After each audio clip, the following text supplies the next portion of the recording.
Revision 12. The Hole. Haliya catches herself staring at the hole in Sir Vondam's skull again. She looks away sharply, but it's too late. He's seen her.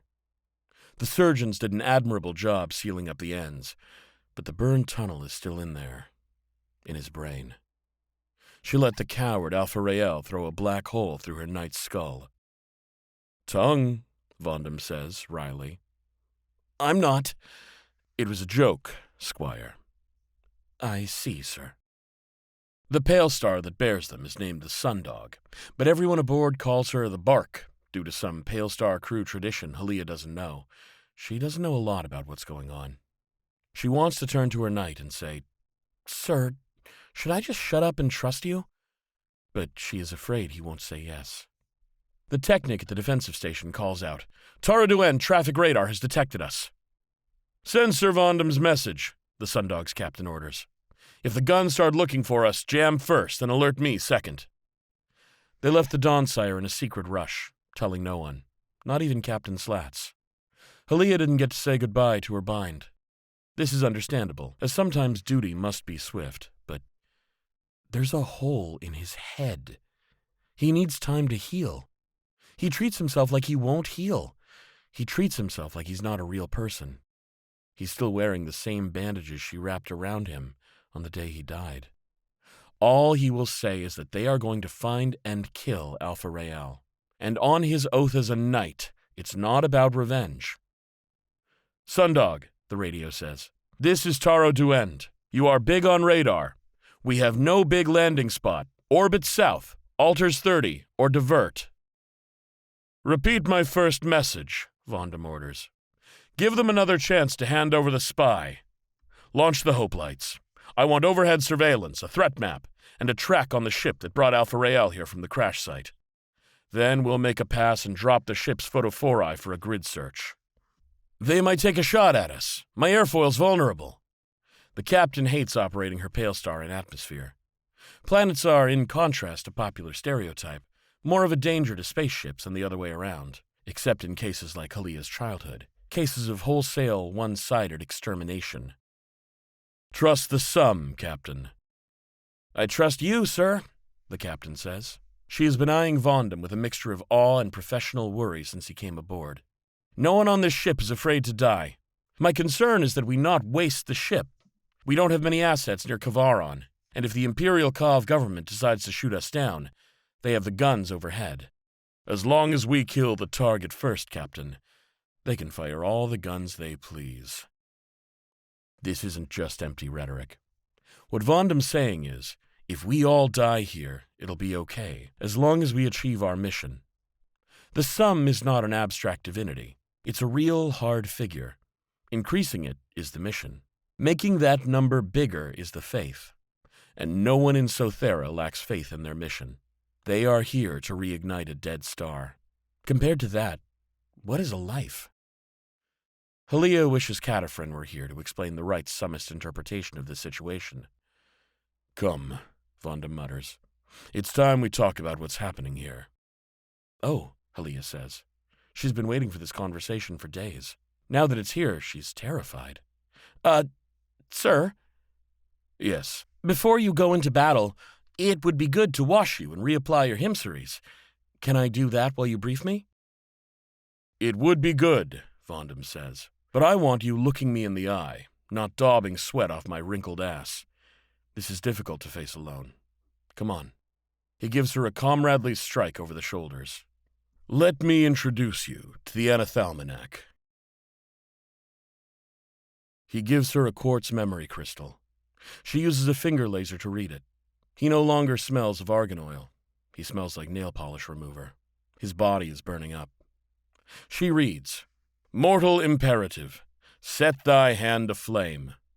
All those knights present, all in unison, tear open a 1-liter stoop of pure water, 299 K. Plunge thy burning hand within. When the water boils away, mark a tally on the stoop, open a new liter of water, and begin again. Do not deviate in this, even as you read." It is an entry in a catalog of terrors. It describes how to handle an object of appalling power. If you fail, you will be replaced by a self that is not yourself. It will take utter possession of all thy knowledge and deeds. It will walk as you, and no one shall ever know it is not you, and of you nothing shall remain. Prefer annihilation. She swallows. This object, she says, it makes you other than yourself. This is what you think has happened to you, sir? He nods. The dead spot beside his nose catches the blue light of the Pale Star's armory. Photophori file in from the sauna, nude and rowdy, slapping at each other as they fit their gear. I've been delaying this conversation as long as I can, he says, because once we have it, you will understand some very difficult truths. But we can begin with what I believe is happening. I believe one such object is in Sothera. I believe the Faith's mission in Sothera threatens the object. Therefore, I believe it is calling out for a wielder, someone who can make use of its power. And if it finds that wielder, I believe it will destroy our mission, prevent the resurrection of Sothera as a star, and deny us the billions of sun years Sothera might contribute to the sum. Even those of us who survive will become unwitting instruments of Inevita, fated to help the enemy triumph. She can't help it. She gives him her mother's "is that so" face. He laughs. I have never seen that expression before. Alpha Rael had no such object, sir.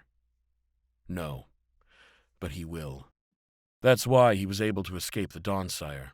The object manipulated everything.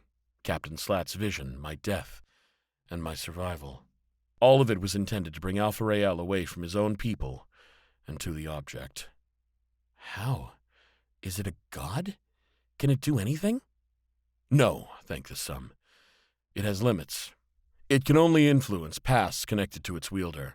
All the improbabilities surround Alpha Rael. That's what tipped me off. When Captain Slats foresaw my very improbable death as a certainty, I knew something Anstreth was afoot. It surrounds Alpha Rael. He will contact this object. Time doesn't work that way, sir. The present is the present. Things that haven't happened yet. If Alpha Rael escaped to find this object because he escaped to find this object, it would be tautological. It wouldn't make sense. He would have to find it honestly, without any eerie influence. And if he did that, he wouldn't need the eerie influence. The fact that it was possible, no matter how improbable, for him to escape and find the object allowed the object to make it certain that he would. It can't make the impossible happen, but it can lean very hard on possibility. Fine. Sir, I accept that in some anathemic way this object can influence the wielder's past, she says, even if she does not accept that this extends to making Sir Vondam Anstreth. What can we do about it? We can kill him.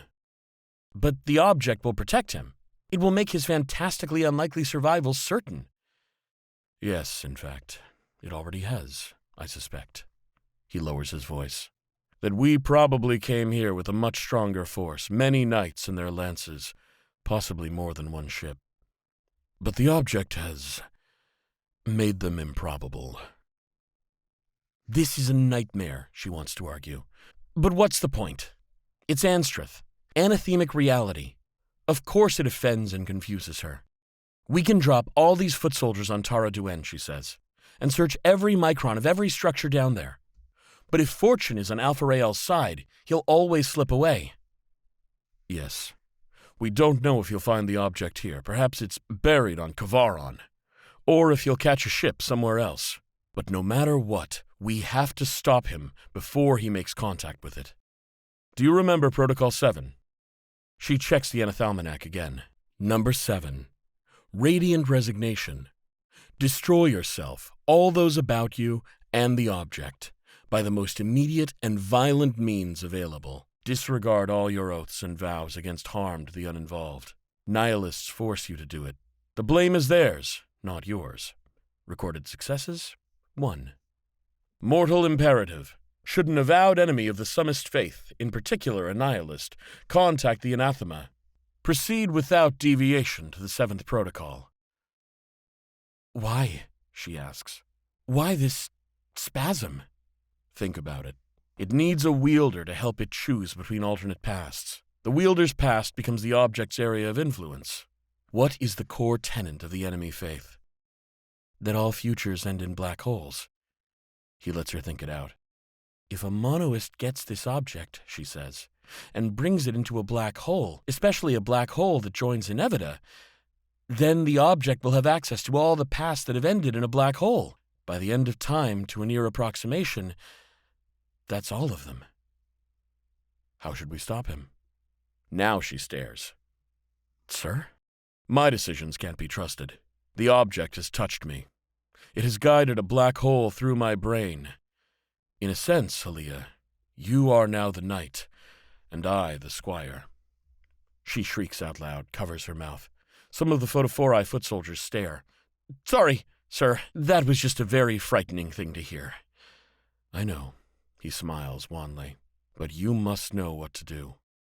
We obey the Anathalmanac. The only decisions we can trust are those completely determined by powers outside our control. That's why the Anathalmanac uses the stars as a guide. Correct. Can you do what it requires? She thinks through the implications of the Anathalmanac's instructions very carefully. Destroy yourself, all those about you, and the object, by the most immediate and violent means available. Can I kill myself? Not yourself, Vondam says. You won't be there. You'll stay aboard the Sundog while I go down. But if it becomes necessary, can you give the order to fire? Can she order Sundog to train its Nuncio lasers and ship-to-ship missiles on her own knight, obliterating him? I don't know, she says. I don't know if I can order your death, sir. Because he's going to order her to kill him, isn't he? Even if they succeed, he thinks he's Anstruth, a tainted impostor. Not just my death, Vondam says. Be clear-eyed, Squire. Once Alpha Rael has the object, it has power over his entire past. Anyone he may have encountered. That includes us. And it includes the entire Cov population of Tara Duend.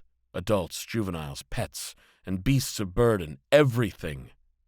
Can you destroy it all? This is a test. Incident question. Coherent response. No, she says, incoherently but very certainly. No, I can't order that. It's indiscriminate. It's not knightly. It's like the death that fell on her home. Hot instead of cold, swift instead of slow. But it's the same. Extermination of the innocent in the name of a tenet of doctrine, even if the doctrine is true. Vondam's hand is shaking. We must. The sum is clear. The instructions written in that Anathalmanac are written in blood. Disobeying them has caused unimaginable devastation. We can't imagine it because we don't know how many times we've failed. He takes a huge breath, exhales, and nods. He is convincing himself along with her. Killing anyone who's been in contact with the object is protocol, the same as a pre-flight safety checklist or sterilization before you go into surgery. And you have to obey protocol every time or it doesn't work. It only takes one drop tool or dirty finger to crash the ship or kill the patient. There are things we have to do to keep the world safe. And if you slip on them once, you slip on them every time. I said no. Squire, I won't do it. I'm not going to kill a settlement full of defenseless innocents. I'm not going to help do it either. Now the photophori really are staring at them, even the officers. What would Santafor do? He'd pretend to not understand and keep asking for an explanation. What would Isidore do? He'd leap into action, killing them all. What would Cataphrine do? She'd explain to the rest of them why it was necessary and obvious. And what would Quinidad do? Little Quinidad who taught Haliya how to see in battle. She'd sit down and try to work out the sum, adding up all the short and long-term consequences of the possible choices here. Sum the tensors, like she was advising a cosmogrand on policy. This is what Haliya does. There's a better option, she says. You don't go down there. I do. You conduct your search grid by grid. I find the place where Alpha Rael's improbable escape is most likely, or most unlikely. I armor myself with one of the Anathalmanac's tricks, catch him there, and kill him. And if she's too late, if he already has the object, she has a plan. But she won't tell Vondam. She can't tell Vondam. A squire has a duty to be honest to her knight, but Haliya has one duty she thinks is higher. Vondam begins to cry, silently. They're tears of pride. I can't do that, he says. It's the right choice, but I can't do it. Send my squire in my place. Never. It wouldn't be knightly. You have no choice, Haliya says through a choked throat. You have a hole in your head. The object might have put it there. You might have a seizure or drop dead at the worst moment. We can't allow ourselves to be influenced by sentiment, because the sentiment might not be ours. We have to do as the sum instructs. We must obey instructions written in the stars, because it cannot change the stars. He covers his eyes. What would the Vondam you know do? He trusts the Vondam she remembers more than the Vondam he is. Now she begins to cry too. Sir, she says, he would remember his squire's oath. Dawn is growing, so must we.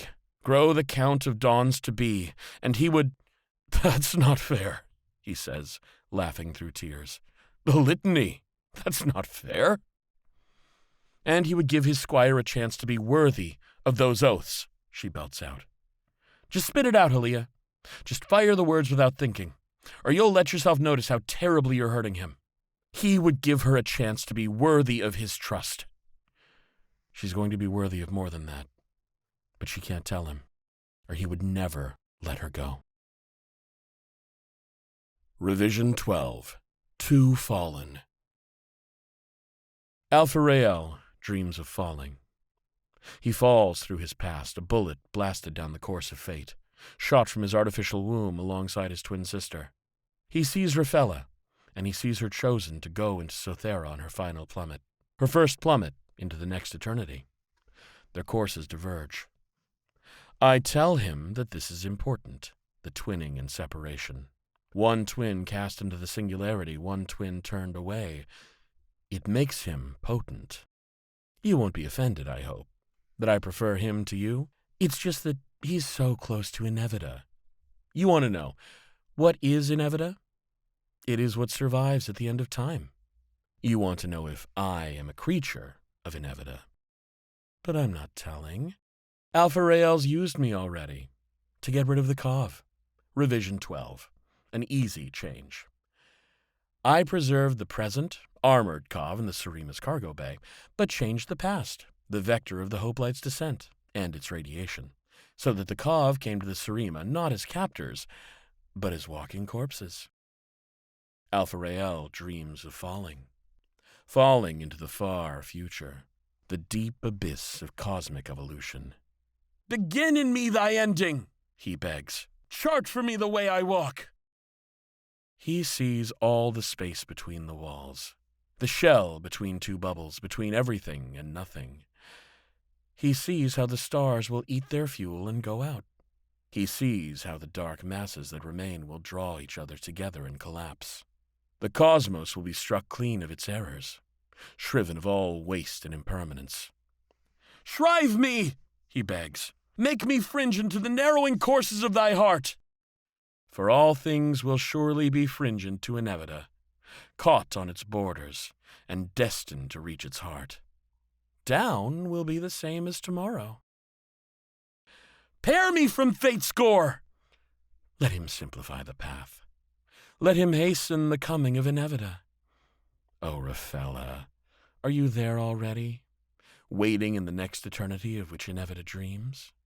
For it is certain to him, as it has never been certain before, that monoism will truly, inevitably, and provably triumph. For it is not certain. And all his certainties are overthrown. He glimpses the cosmos, and it is larger than any faith. It is older and stranger than any vision. There are colors to it, down at the deepest substructure. The black grasp of gravity and entropy, the white void that transmits force, the blue law of structure, the sprawling green complexity, and the roaring red furnace that both eats and feeds it all. Yet also there are colorless things. There are things older than man, and things older yet. Am I one of those things? Well, I think by the end you'll know. In the face of this revelation, he can only beg for mercy. Inevita, draw me down! Put out my eyes and close my ears! Yes, close the sweep of the cosmic past, set it aside, and look to the end. This far future of the universe is a field of supervoids like black diamonds in fiery sockets. This is the prophecy of any conceivable past, the cosmological end state. Do you understand, Alpha-Rael, why you were meant to wield me? You are the twin of the Eaton twin. You are adjacent to inevitability. Fragile, yet so close to divinity. As I am also close to divinity. A hip, a shoulder, an empty face, skin like leaves, a love that loves itself. You'll see. No one is there to shake Alpha-Rael awake. He gasps at the slap of sensation, dry, cool air, straps around his body, oily synthetic fabric against his bare hands and feet, no salt water lapping at the nape of his neck. He's alive. I live, he croaks. No one answers. He's strapped to a vertical bunk in the smallest little rack of bunks he's ever seen. The overhead light is a dim orange, like a hot wire. Art on the wall displays a huge-eyed cat batting at a binary star system. It's tagged with the word or name, errata. Everything smells like must and mold. His forearms are free. He has no problem unstrapping himself. He slumps forward and moves to bury his face in his hands. There is a hole in his right hand. He stares at it. Yes, a hole right through his hand, palm to dorsum. It's perfectly transparent and edged in a ring of refraction. There's a little swirl to it, like it's slowly twisting. Like an enormous invisible drive shaft runs through his hand, and it's cranking up to speed. He stands back up straight and tries to wake up. What happened? Sammy made him touch the stone and the ball of shear starch. There were Kov who threatened him, but why was he afraid? The Kov had radiation poisoning, and he heard a voice. Hello, Alpha-Rael.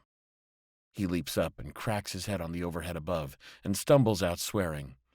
There's a hatch, but it's dogged shut. He tries the porthole on the wall, but it's just a screen, and his pawing hands press artifacts into the image. There's a hole in his right hand. He does the worst thing possible in order to get it over with.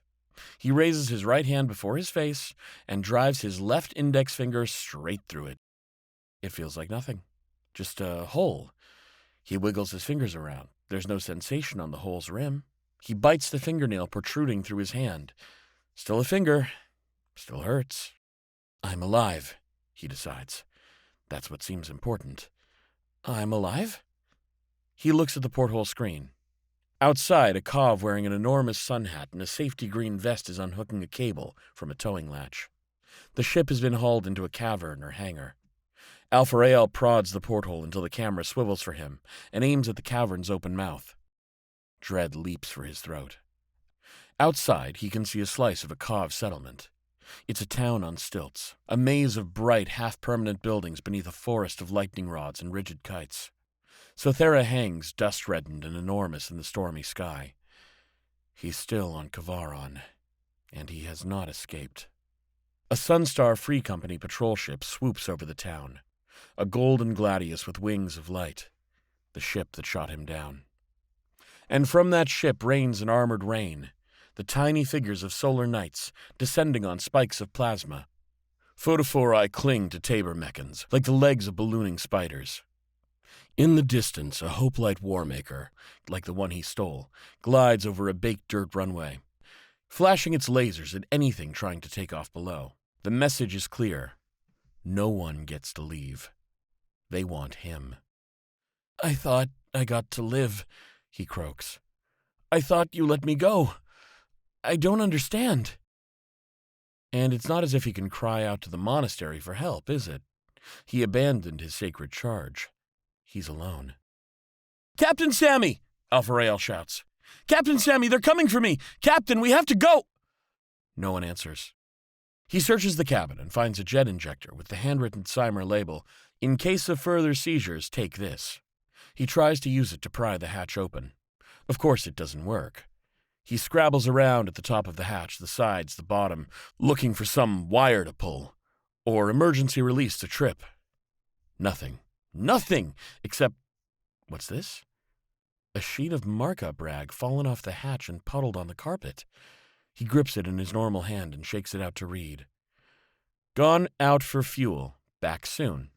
Toilet folds down behind the curtain, but don't use the suction. It's locked on maximum. Your delicates can't take it. Captain Sammy. P.S. You are locked in there until we know you won't steal our ship. P.P.S. Please take the injector if you feel another seizure coming. P.P.P.S. We have a lot of questions for you." Steal it? He can't even fly it. Unless the ship has another friendly Vi, getting out is useless. He needs Captain Sammy, or he's dross. Nothing awaits him if he dies. No next eternity, no salvation, just nothing. Nothing, like a hole in the hand, like... He stares at the hole. If he looks through the hole in his hand, he can see through the hatch. Depending on where he focuses, he can see the surface of the hatch, or the locking mechanism, or the corridor outside. It's a disorienting view. The corridor looks tipped on its side, because they're on a planet, and the whole ship is tipped over from its usual rocket-like orientation. "Okay," he says. Okay. Hole in the hand to the latch, hand through the hand." He drives his left index finger through the hole in his right hand. It reaches out into the corridor. He tries not to blink, in case that makes the metal solid again and traps his finger forever. His finger can't reach very far outside, but he fumbles around until he finds the lock, with raised buttons. Thank him. And then he pushes buttons until the hatch clatters and unlocks. He shoves it open and bursts out, and nearly falls into a nest of wires. The walls, floor, and ceiling are all a mess of lights, power runs, data bars, and exposed cabling. Anything that pokes is wrapped in spray foam. He has to hop from solid panel to solid panel. A tacked-up rag the wall across from the hatch reads, "If you do escape, please wait around for us to return. I don't think you really have a choice, and I really want to talk to you, Captain Sammy. P.S. You are a mess, but I wasn't sure about your mores, so didn't want to wash you. Wash can wait." Alpha Rael hops his way to the nearest intersection and follows hand-decorated signage to the cargo bay. The stasis cask waits in a ring of abandoned Cov armor, like a tomb in a circle of standing stones.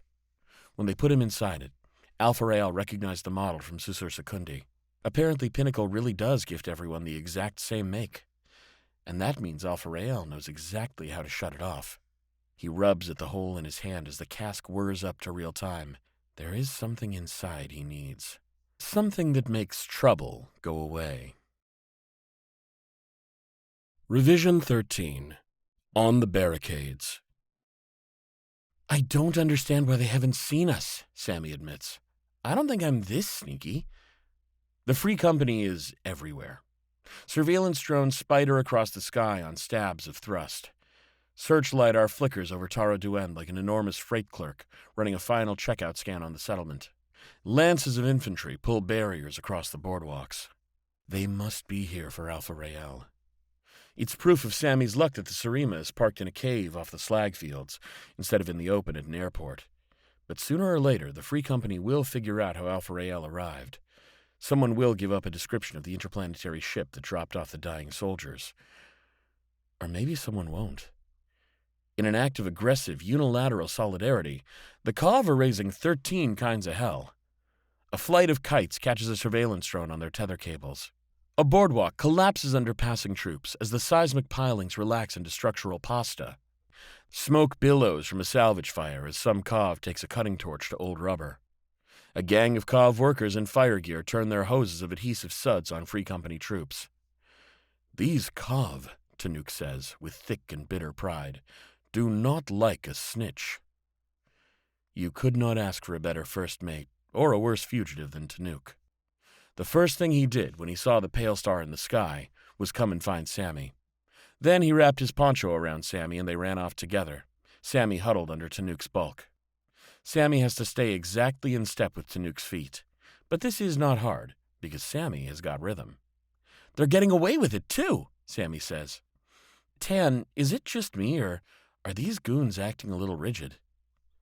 It's hard to see clearly through the poncho's weave, but it looks to Sammy like the Free Company troops are just ignoring the Cov obstructionism.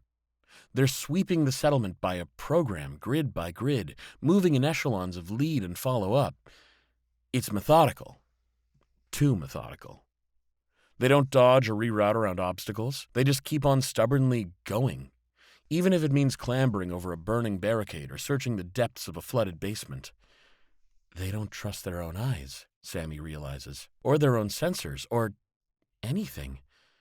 They're just... Oh my. Tan? I'm gonna do something stupid. Don't... Sammy jumps out from under Tanook's poncho and waves at the nearest surveillance mechan.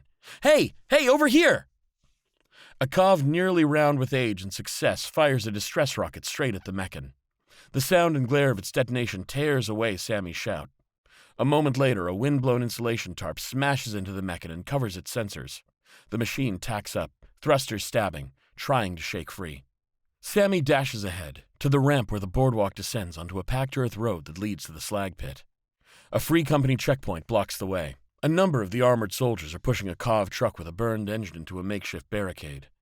2 officers with drone control packs scan the crowd with LiDAR. Dots of light tracking the features of staring Cov faces. The LiDAR sweeps towards Sammy, and a Cov throws up a banner in front of Sammy and roars, "Our star! Our world! Our town! You have no jurisdiction. Get out or get buried. Kavaron that is not yours." Someone revs up a blower and starts pushing smoke at the knights. Tanook tries to throw their poncho over Sammy, but Sammy grabs the edge and pulls him close. "Tanook, we're in luck." "What? How so? Seems to me we're stuck in a hangar with no fuel."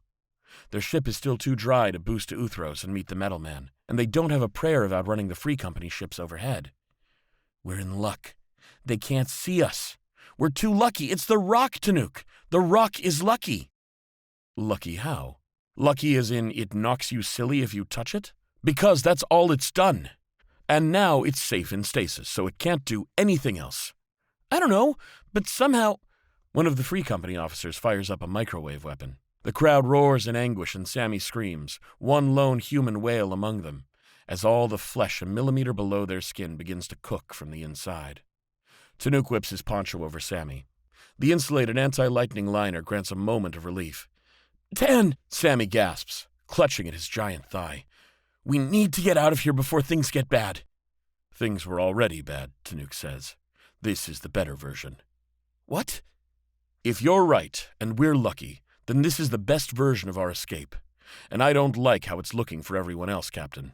Cov love a riot, but the Free Company loves a chance to kill and call it greatening the sum." "Disperse!" the Sunstar officer calls. "Return to your homes!"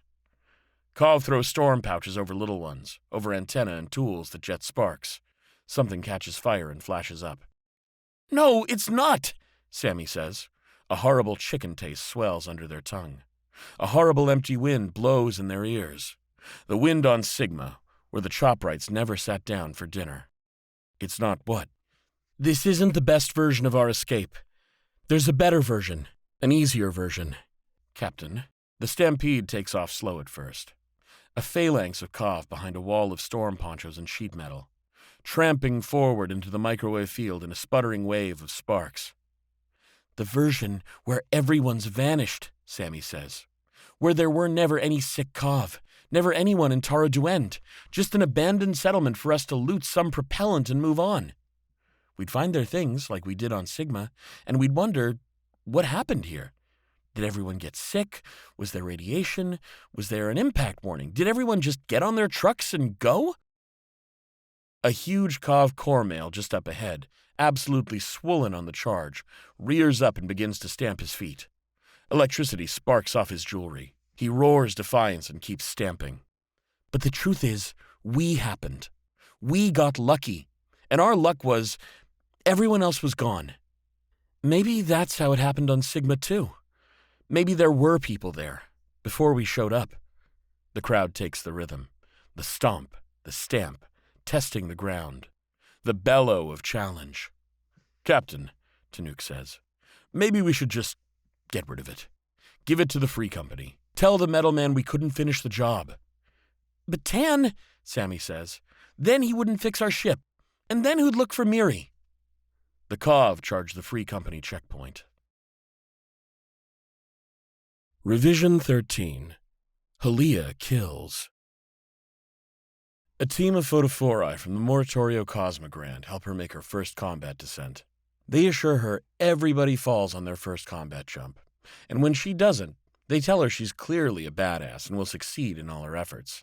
Then they leave Haliya to prepare. She has to go in alone. The Anathalmanac made it plain that adding variables just gives the anathematic object more ways to screw with you.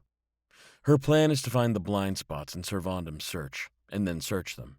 Once she's found the ship that seems most likely to spirit a fugitive monoist away, she'll board it and render it unflyable. If she's wrong, and she'll have to find another ship and try again. But she doesn't think she'll be wrong.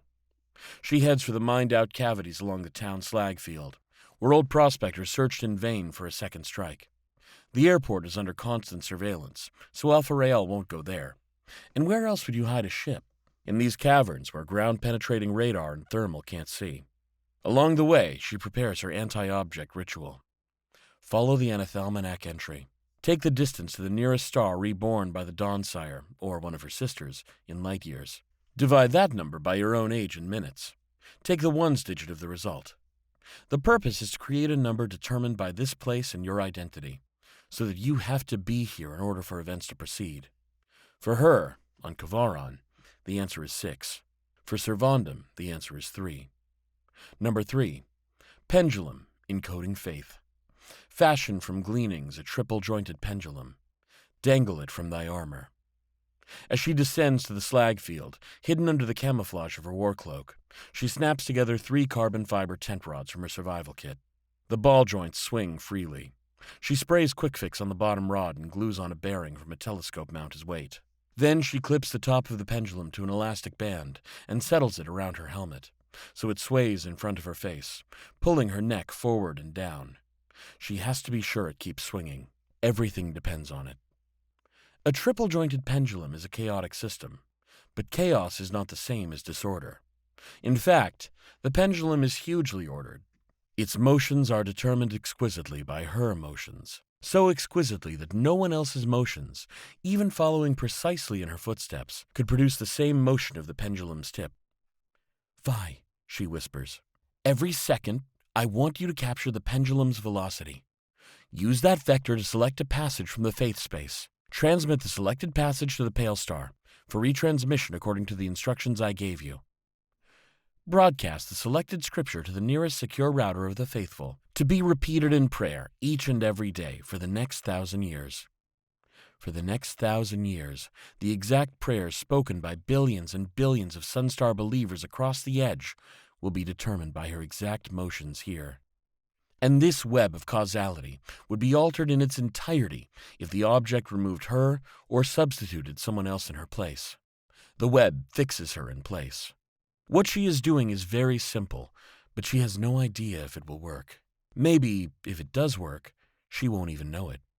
And if it doesn't, she certainly won't know it. She ignores the Anathalmanac's instructions about boiling water and keeping a tally. If there were supposed to be others with her, they are already gone. The pendulum swoops, armoring her against an enemy she can't fight. In the third cave she checks, she finds a ship called Surima, with a fusion drive and an arcjet pattern that matches the signs near Alpha Rael's crash site. She backtracks, finds Sundog with her armor's laser, and transmits. Located interplanetary ship. Boarding now. If I don't check in 600 seconds, send in the photophori. If it rabbits, kill it. No sign of the object yet. Then she checks her war cloak settings, takes a breath, and trots into the cave.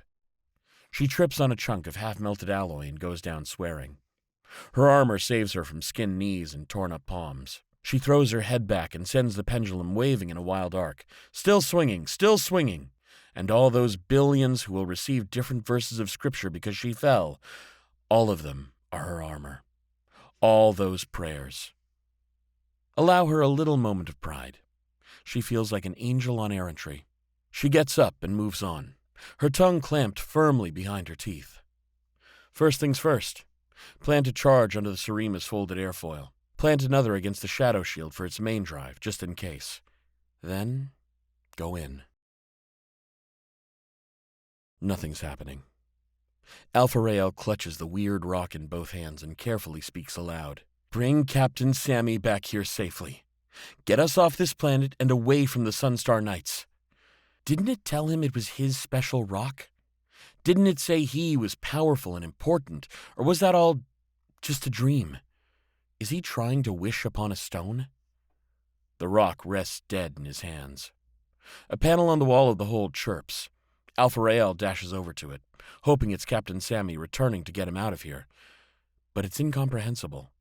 The labels are written in Cymer, but they all say things like Squawk Mr. DB and CYC Prug Scud and Modal. Whoever designed this, their writing cannot be in semiotic standard. Behind him, the cargo bay's loading doors whine and shutters into motion.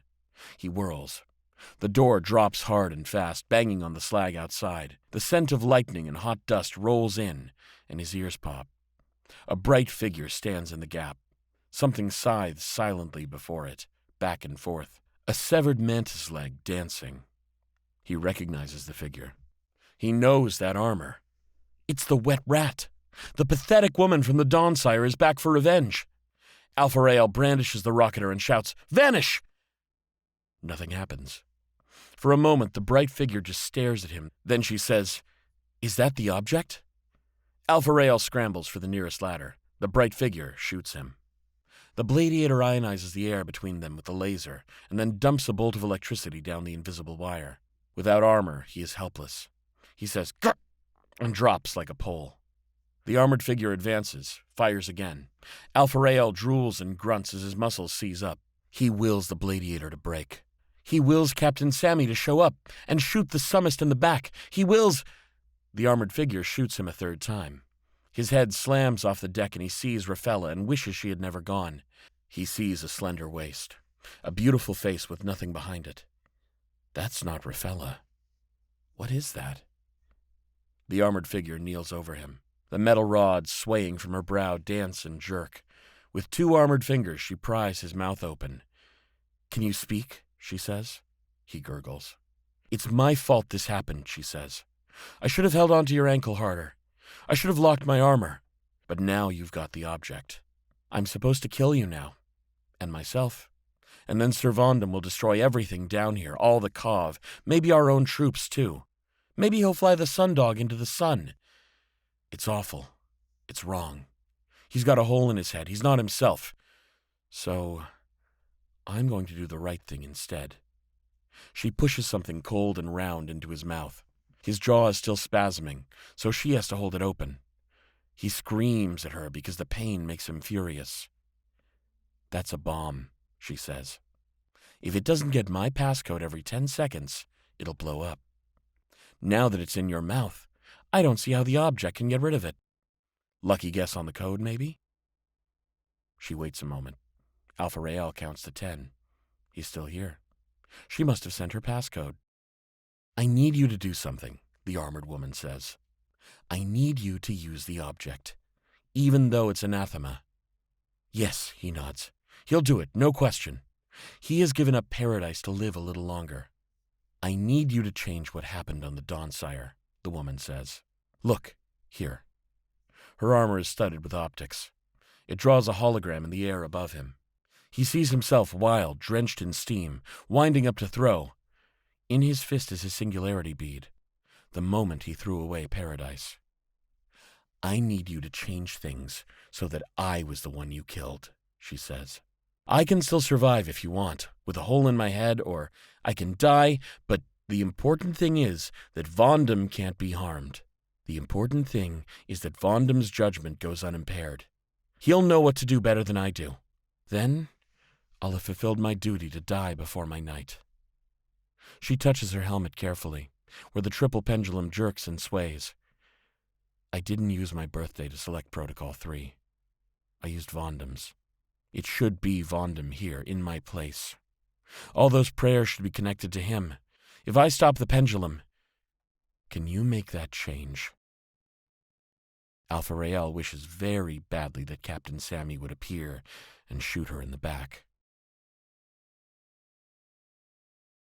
Someone's coming to shoot her in the back. She's got a track on the incoming bodies. They're warm on thermal. They just don't seem very important right now. In her ear, the tactical circuit whispers reports from all over Taro Duend. The Free Company search is falling apart. The Kav have stampeded at 3 checkpoints, leaving dozens of their own dead, and driven a mining machine into the groundside tactical comms relay. Smoke and kites make surveillance patchy, and the Kav have electrified their lightning rods into makeshift jammers. Everything is going to chaos. But the Kav are accustomed to this chaos. They don't operate with mech and comm relays and network vies. They live like this. Dying seems to get them worked up. Bark, flare 2. The drawl of a pilot aboard one of the Hoplite Warmakers. I'm under laser illumination. Looks like a boost light for their planes. Permission to kill it. Over. Flare 2, Bark, do it. Flare 2, capture. Lasing. Avis pare, assholes. The ground trembles. Seeing a big secondary, the pilot sends. Might have hit the capacitors. Shit. I blew up half the airport. Another voice, someone on the ground. Bark. Mace 1-4. Mave's ineffective. They're coming on quick. Request firebreak. Firebreak. Mace 1-4 in contact. The nihilist Alpha Rael sprawls across the deck before her. Hateful, fleshy-faced man, pale and timid. Splattered like a bug with the tails of his coat loose like wings. She wants so badly just to put the haft of her Bladiator through his head. Everyone out there, Kav and Sunstar, is dying because of him. Because he didn't have the grace and courage to die in battle. But that's cowardice, isn't it, Haliya? Take responsibility. They're dying because of her. He is evil and does evil. It's his nature. She was supposed to stop him, but she failed. She failed her knight, and she failed the sum. Do it, she urges him. The object glitters in his hand. Change the past. Do it! Vondam's voice whispers into the bones of her jaw. Squire, I have 2 squads ready to reinforce if you need it. Send your armor telemetry. She doesn't know what to say. Squire, this is Vondam. I'm getting a clear ping back from your armor. Have you found Alpha Rael? Yes, she says. I have him. Has he contacted the object? Sir, she swallows hard. Shit, Vondam says. Oh, hell, it's here. It's with him. You don't understand. It's not doing anything. He's at my mercy. It's just... Sir, you don't have to be Anstruth anymore. I can be the one it changed. You can be yourself again. Silence. Her helmet, monitoring all tactical traffic, skips from network to network. Berserk, charging into the Maves. Got dust filters. We need a skin gas down here. Whole array coming online, targeting you. Bark, bark, laser threat, defend now. They don't stop when you blind them. Just go in through the eye socket, get the brain. Stand by to engage, weapons, district the nuncios on the airport. Power supplies first. Then Vondam comes back. I wouldn't even know what I'd done, he says. Selling you to have myself back. I wouldn't even know how utterly I'd betrayed you. That's all right, sir. That's all right. You're worth it. No, it's not. No one could be worth that. Not the Region Maximum is worth that. Haliya, I am ordering you to kill him and return with the object. That's not the protocol in the Anathalmanac. Neither is this. I can fix this, sir. Let me fix it. It's not you talking. It's the object. It's got you. No, sir. I'm protected. Good. Protocol 6 has worked in the past. Kill him and get out of there. I used Protocol 3, sir, to suit your birth date. But it doesn't matter. The Anathalmanac says we must proceed immediately to Protocol 7 now. Silence. You have to fire. Destroy me, the object, and the Kav. Silence again. Her armor warns her that her prisoners probably recovered enough muscle tone to move again.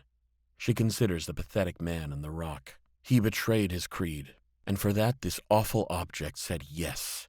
Yes, you may now have power like a god's power. You were right. You are so special and important and right. Come to me. He stares up at her with dark eyes. It would be so much easier to just kill him. So clean, so certain. Then she'd know she wasn't under the influence of the object. But the sum says, do the greatest good for the most people, doesn't it? Now and for the rest of time. And how could she possibly do more good for the cosmos than Sir Vondam? Sir, she sends. It's okay. You'll find another squire. It's a pretty good death. Go ahead and do it. Get out, Vondam sends. Move to the slag field for extraction. That's not the protocol. Haliya, I am ordering you to get out. Sir, she says, you call me Squire, not Haliya. Squire, behind you! The two heat signatures outside have reached the Sarima's boarding ramp. A Cov and a human. The human cries out, Sarima, deploy! They're both dead anyway. The moment Sir Vondam does what he has to do, and Haliya does not want to know what the Sarima can deploy against intruders. She lasers the human through the heart. The Cov roars in horror and anguish and pounces on the human, beating at its chest, licking at its pale head. It takes a surprisingly long fraction of a second for her bladiator to burn through the Cov's throat and kill it too. Alpha Rael wiggles and screeches and tries to grab her leg, but there's nothing he can do. Killing them feels awful. They never had a chance. She should have used the stunner instead, even if they would have died a few moments later.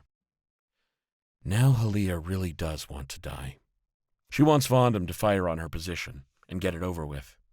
She doesn't want to live the rest of her life with the memory of that Cov's terrible grief in her mind. Something jabs her in the ankle. She looks down and finds that Alpha Rael has jabbed himself in the hand with a jet injector. Only the injection has gone through his hand, through her armor, and into her. She has time to say, "What?"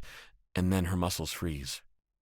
The last thing she sees before her eyes lose focus is the object, glowing with a faint pink light.